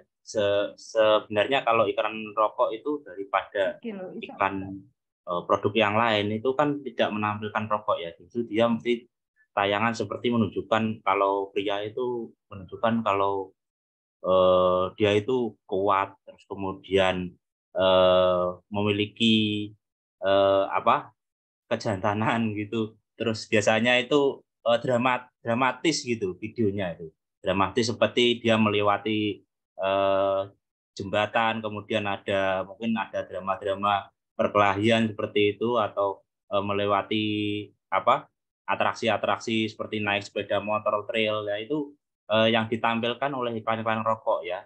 Jadi sebenarnya dia itu iklan melayani masyarakat ya, tidak menampilkan tentang tayangan rokok ya. Yang ini yang dihindari juga oleh perusahaan-perusahaan itu ya. Jadi lebih ke arah menunjukkan kalau pria itu memiliki dengan mungkin ya itu kejantanan dengan merokok, tapi dengan video yang lain seperti itu. Nah, menurut saya itu kembali lagi ke diri kita ya teman-teman. Mungkin kita bisa menghindari, setidaknya bisa memproteksi diri kita lah, biar nggak mungkin terkena, apalagi kalau yang paling bahaya itu narkoba ya. Narkoba itu kita bisa melindungi diri kita dengan memperbanyak kegiatan positif ya, tentunya jangan mengurung diri, perbanyak kegiatan positif di luar ya, seperti mungkin hobi-hobi ya, sepak bola atau bermain musik ya, itu jauh lebih baik ya. Nah itu mungkin bisa menghindarkan kita dari hal-hal seperti narkoba ya teman-teman ya. Jadi kegiatan-kegiatan positif itu bisa mengurangi potensi untuk kita terlindung dari narkotika, ataupun kalau tayangan iklan tentu saja kita tidak bisa hindari ya. Mungkin itu semoga bisa membantu. Ya, terima kasih Mas Rizky Hadi. Tadi mudah-mudahan ya jawabannya mewakili gitu dari pertanyaan dari Pak Hermin apa Mas Hermin gitu. Bagaimana sih caranya kita terhindar dari hal itu, kita menjadi produktif ya gitu. Bagaimana di ruang digital ini kita harus bisa tetap produktif. Nah, ini ada pertanyaan terakhir untuk bukan Pak. Gimana? Oh, Ibu Hermin. Ibu Erwin, mudah-mudahan ya tadi mungkin jadi tidak terlihat ya, mudah-mudahan jawabannya mewakili ya Ibu ya gitu. Nah, kemudian di sini juga ada pertanyaan berikutnya dari Nano. Izin bertanya ke Pak Yosep, ke Kak Yosep. Maaf Kak, izin bertanya bagaimana cara mengamankan akun-akun media sosial payment virtual kita jika kita terlanjur terkena jebakan phishing atau yang lainnya. Terima kasih Kak. Wah, pertanyaannya keren banget nih. Terkena phishing Kak. Iya. Dia korban yang suka ngeklik nih gitu. Bagaimana kalau udah terlanjur klik gitu, harus bagaimana? Iya. Yang pasti sebenarnya mau apapun itu ya, media sosial, virtual, pembayaran virtual, email dan sebagainya, itu adalah sebetulnya aset digital kita gitu loh. Nggak beda dengan kita punya motor, kita punya HP, kita punya apa, itu bagian dari aset digital. Yang harus kita lakukan yang pertama itu sebetulnya yaitu kita memang harus mengamankan aset-aset digital kita. Apabila udah terlanjur kena phishing atau hal-hal yang lain kayak social engineering dan lain sebagainya, yang pertama ya amankan dulu yang lain mamanya. Kan biasanya kalau kita menggunakan pengaman dua langkah itu kan bisa ke nomor HP atau ke email gitu. Atau mungkin kalau mamanya ternyata itu udah jebol juga, jalan satu-satunya minta ke penyedia jasa tersebut untuk mematikan, seperti itu, mematikan daripada nanti disalahgunakan gitu loh. Bahasanya itu sudah dibaca, pokoknya laporkan sesuai dengan kronologinya seperti itu. Kalau mamanya medsos kita yang sudah terlanjur dibajak, terlanjur apa, masing-masing platform itu sudah menyediakan sarana untuk kayak pengaduan seperti itu. Pengaduan bahasanya akun ini dihack gitu, seperti itu. Jadi sudah direnta, sudah apa gitu. Biasanya mereka mempunyai mitigasi, ya mitigasi. Jadi bagaimana kalau mamanya hal ini terjadi? Pasti ada solusinya seperti itu. Mau pakai Facebook, Instagram, bahkan WhatsApp pun menyediakan mitigasi seandainya ternyata ada hal-hal yang tidak diharapkan seperti perentasan, pembajakan, dan sebagainya. Itu sih kalau menurut saya. Jadi jalan yang harus kita lakukan mulai sedini mungkin dari saat ini adalah kita harus mulai mengamankan aset-aset digital kita, apapun itu, mau email dan sebagainya. Terus aktifkan verifikasi 2 tahap dan sebagainya. Itu tuh langkah antisipasi. Tetapi kalau mamanya sudah terlanjur, berarti tidak mau kita menggunakan langkah-langkah mitigasi sesuai dengan platformnya masing-masing. Itu dari saya. Terima kasih. Nah, ya begitu ya Mas Nano, mudah-mudahan nih mewakili nanti ke depannya jangan sembarang klik-klik nih, udah dikasih tips dari Mas Yosep ya, bagaimana caranya gitu. Mulai sekarang yuk kita amankan aset-aset digital kita. Nah, terima kasih kepada para narasumber yang telah memberikan paparan serta menjawab seluruh pertanyaan dari para peserta. Nah, sebelum itu, bagi teman-teman yang masih belum nih mengisi link absensi atau link pendaftaran, teman-teman bisa mengisi linknya untuk mendownload sertifikat. Link untuk sertifikat sudah ada di kolom chat Zoom. Bagi teman-teman yang belum mendaftar, silahkan daftarkan agar bisa mendownload link sertifikat. Nah, hari ini apa sih yang dibahas di diskusi kali ini? Gitu. Tadi mungkin saya kasih line sedikit nih terkait pemaparan dari ketiga narasumber kita hari ini. Yang pertama, tadi Bu Elvi ya membahas terkait budaya digital. Bagaimana sih saat ini pergeseran budaya itu terjadi? Yang tadi biasanya kita melakukan aktivitas itu secara offline, sekarang mulai online. Yang tadinya manual, sekarang sudah beralih ke digital. Dan bagaimana kita sebagai generasi muda untuk mulai yuk gitu menjadi pelaku di dunia digital dengan cara membuat konten-konten yang baik tentunya. Kemudian tadi juga Mas Rizky Yadi bercerita ya terkait etika digital. Bagaimana caranya kita menjadi pengguna dunia digital, pengguna pengguna aplikasi-aplikasi di dunia digital, baik itu sosial media atau apapun gitu. Tapi yang sopan nih gitu, jangan asal sebar, jangan biasakan untuk selalu mencek faktanya. Sebelum sebar kita pastikan dulu bahwa bahwa sesuatu konten yang kita sebar itu konten yang benar, bukan hoax ya tentunya. Dan yang tidak kalah penting lagi dari Mas Yosep ya terkait keamanan digital. Bagaimana kita harus tetap waspada di dunia digital ini, dan kita juga mulai saat ini yuk kita amankan aset-aset digital kita. Nah, sebelum mengakhiri acara, alangkah lebih baiknya kita abadikan pertemuan kita kali ini dengan foto bersama. Buat teman-teman yang ada di Zoom atau di offline boleh merapat atau membuka kameranya. Kita lakukan foto bersama terlebih dahulu. Ya, buat adik-adik yang mungkin ada di aula boleh juga merapat, kita lakukan foto bersama terlebih dahulu. Ya boleh, ya masih proses membuka dulu. Mungkin teman-teman operator bisa dibantu ya untuk proses fotonya. Sebentar, kakak operator masih ada yang bersiap-siap dulu. Kita pakai kerudung dulu, rapihkan kerudung dulu. Yuk kita siap-siap dulu. Yang belum off cam, yang belum on cam, ayo dinyalakan kameranya. Sudah mungkin ya, sudah siap. Masih ada yang menyalakan, ya boleh. Sudah siap? Oh masih ada yang menyalakan. Ya kita tunggu dulu sebentar ya kakak operator. Ya, udah on cam semua nih, udah kelihatan ibu-ibu cantik, bapak-bapak gantengnya, adik-adiknya juga sudah kelihatan. Ya boleh kita bersiap untuk mengabadikan momen hari ini di acara literasi digital sektor pendidikan. Ya boleh kita foto dulu, 1, 2, 3, cheers.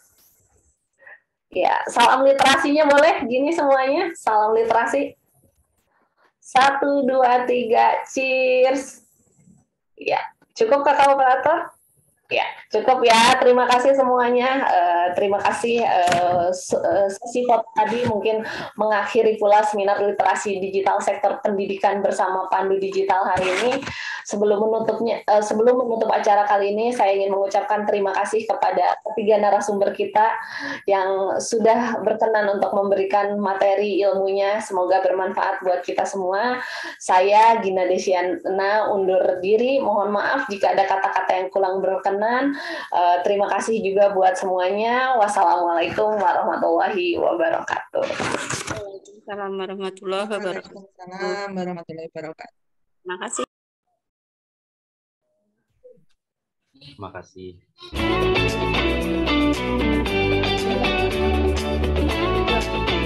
Selamat